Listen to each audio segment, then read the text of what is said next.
Bismillahirrahmanirrahim. Assalamualaikum warahmatullahi wabarakatuh. Hello everyone, good morning. Welcome back with me, Ustadzah Fitri, in our English class. Today we are going to study about expressing purpose. Well, what is expressing purpose? Before that, I really hope that you are always healthy, always happy, and always excited to study English. Okay, let's start with the function of expressing purpose. Baik, hari ini kita akan mempelajari tentang apa sih sebenarnya expression purpose. Nah, fungsi dari expressing purpose atau expression of purpose itu adalah yang pertama untuk mengekspresikan suatu tujuan. Kemudian yang kedua adalah menunjukkan prasyarat atau terjadinya suatu kondisi yang diinginkan. Kemudian yang terakhir adalah menyatakan makna agar atau supaya. Jadi dalam kehidupan sehari-hari kita sering mempunyai atau menyatakan sebuah pernyataan di mana kita ingin mencapai sebuah tujuan, tapi biasanya tujuan itu sebelumnya pasti ada syarat atau ketentuan yang harus kita lakukan terlebih dahulu. Contohnya misalkan saya ingin ranking 1, maka apa yang saya lakukan? Tentunya kita harus belajar, kita harus berdoa, kita harus ikhtiar. Jadi kadang kita bisa mengungkapkannya dalam sebuah expression of purpose. Misalkan jadi begini, saya bekerja keras agar menjadi kaya, atau saya belajar dengan rajin agar naik kelas, saya belajar dengan rajin agar ranking 1. Nah, yang seperti ini adalah dalam bahasa Inggris disebut sebagai expression of purpose atau expressing purpose. Begitu ya. Lanjutnya, dalam expression of purpose itu bentuknya pernyataannya biasanya adalah kalimat majemuk atau kalimat gabung yang mana menggunakan sebuah kata konjungsi atau kata penghubung.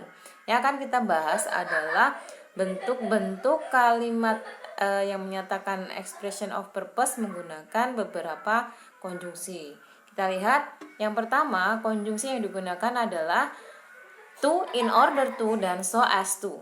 Nah, yang harus menjadi catatan adalah bahwasanya setelah penggunaan kata penghubung to, in order to, atau so as to biasanya diikuti oleh kata kerja atau dalam bahasa Inggris disebut verb. Ya. Nah, maknanya tadi sudah Ustadzah sampaikan di awal bahwasanya makna dari kata konjungsi yang dipakai dalam kalimat ekspresi tujuan ini adalah agar ataupun supaya. Umumnya artinya adalah itu. Kita lihat contohnya. Yang pertama, he is looking for a part-time job to save some pocket money.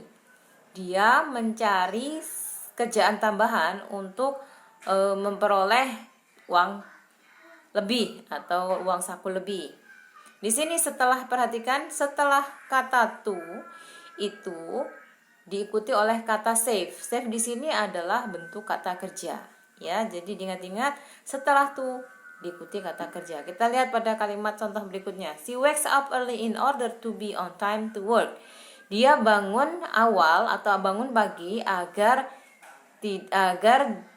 jadi tepat waktu untuk bekerja. Ya, dia bangun pagi agar bisa tepat waktu untuk bekerja. Nah, di sini setelah in order to-nya ini juga diikuti kata kerja, yaitu be di sini. Selanjutnya yang kata ketiga, kalimat ketiga, they visited him so as to offer their condolence for the death of his wife. Mereka mengunjunginya agar menunjukkan rasa bela sungkawa mereka atas kematian istrinya. Jadi jelas ya, setelah to diingat-ingat diikuti oleh kata kerja. Selanjutnya, konjungsi yang bisa dipakai selanjutnya dalam ekspresi mengungkapkan tujuan adalah so as not to, in order not to. Di sini sama kayak pola yang pertama, menggunakan so as to dan in order to, cuma disisipi dengan kata not. Nah, yang ini artinya menunjukkan format ini menggunakan kalimat negatif. Jadi dalam mengungkapkan atau mengekspresikan tujuan itu bisa juga dalam bentuk kalimat negatif.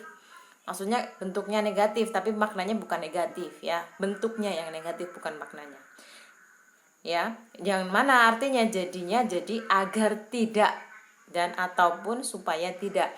Kita lihat contohnya yang pertama, they woke up early in order not to be late. Mereka bangun awal agar tidak jadi telat atau terlambat. Selanjutnya yang B, she exercises regularly so as not to get fat. Dia berolahraga dengan teratur agar tidak jadi gemuk. Nah, agar tidak ya. Selanjutnya, he helped the new policewoman so as not to fail in her first mission. Itu first ya. Dia membantu polisi wanita yang baru itu agar tidak gagal dalam misi pertamanya. Ya, jadi di sini intinya agar tidak ataupun supaya tidak artinya ya. Dan sama aturannya sama pola yang pertama, setelah itu diikuti oleh kata kerja ya.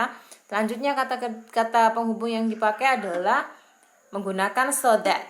Ketika menggunakan so that dalam ekspresi tujuan itu diikuti oleh subjek dan juga modal. Beda dengan yang pola yang pertama dan yang kedua. Ini diikuti subjek dan juga modal. Modal di sini ada beberapa yang sudah menjadi ketentuan adalah ada shall, ada can, may, could, will, would, must, might, have to, and should serta ought to. Ini harus kalian hafalkan ya. Jangan lupa. Nah, yang jadi catatan itu tadi harus diikuti subjek dan juga modal. Contohnya, yang pertama, he turned down the music so that he wouldn't disturb the neighbors. Dia mengecilkan musik agar dia tidak mengganggu tetangganya. Lihat, perhatikan, setelah so that diikuti kata he. He di sini posisinya sebagai subjek atau pelaku. Kemudian diikuti kata wouldn't.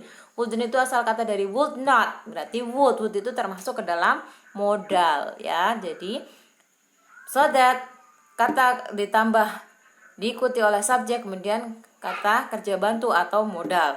Selanjutnya B, he got a visa so that he can travel to the USA. Dia memperoleh visa agar dia bisa melakukan perjalanan ke USA. So that diikuti kata he sebagai subjek, kemudian can sebagai modal. Yang C, he decided to stay in England for a while so that he could practice his English.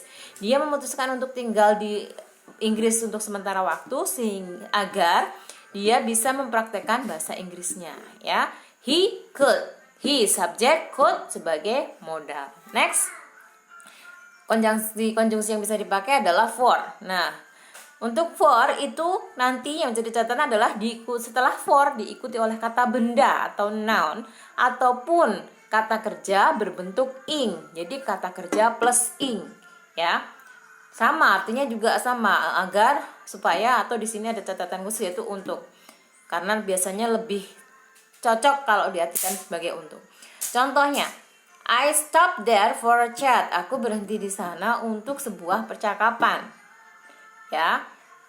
For diikuti kata a chat. A chat ini kedudukannya adalah sebagai kata benda atau noun, ya. Selanjutnya, this mop is for cleaning the floor. Pel ini adalah untuk membersihkan lantai.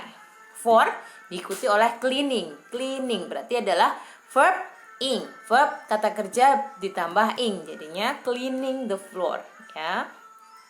Kemudian itu saja untuk hari ini yang bisa Ustazah sampaikan mengenai expressing purpose. Semoga bermanfaat.